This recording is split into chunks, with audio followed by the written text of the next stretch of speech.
Cette présentation des collections 2012 est un peu différente des années précédentes puisque au-delà des nouveautés, on a voulu mettre l'accent sur les textiles. On est allé piocher dans les pièces et dans les textiles, on a créé des univers et on a essayé de montrer aux gens que voilà, en changeant quelques coussins, quelques housses, deux rideaux, on changeait complètement d'univers sans pour autant tout refaire. Il y a différents univers, il y en a certains qui sont marqués très Ikea, qui ont vraiment la signature Ikea, qui sont l'espace contemporain, l'espace pop, qui est vraiment l'emblème Ikea avec le clipant qui est le canapé, mais là dans des nouveaux coloris, puis twisté avec plein de couleurs très fortes.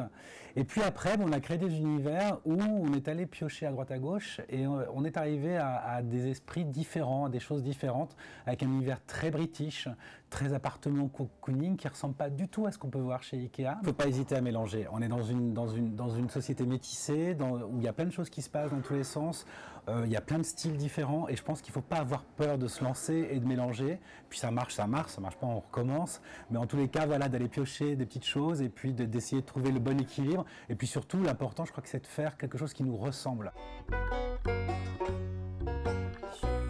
On se retrouve dans un univers qu'on a appelé ethnique. Alors pourquoi ethnique? Tout simplement parce qu'en fait c'est un univers où on mixe plein d'influences différentes qui sont les influences indiennes, africaines, les influences d'Asie, d'Orient. Voilà, on a pris tout ça, on l'a mélangé en n'hésitant pas à mélanger les couleurs aussi. Donc on se retrouve avec des choses qui sont très graphiques, généralement noir et blanc, donc la base. Et après on va aller mettre des couleurs, on va aller twister tout ça avec des matériaux naturels et on va mixer tout ça. On est vraiment dans l'idée de la mixité, dans l'idée du mélange. L'élément important pour moi, c'est le tapis.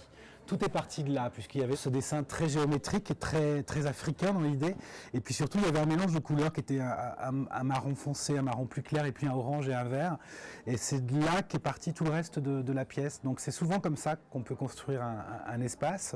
C'est d'un seul coup, il y a une pièce qui va faire en sorte que tout le reste va se mettre en place.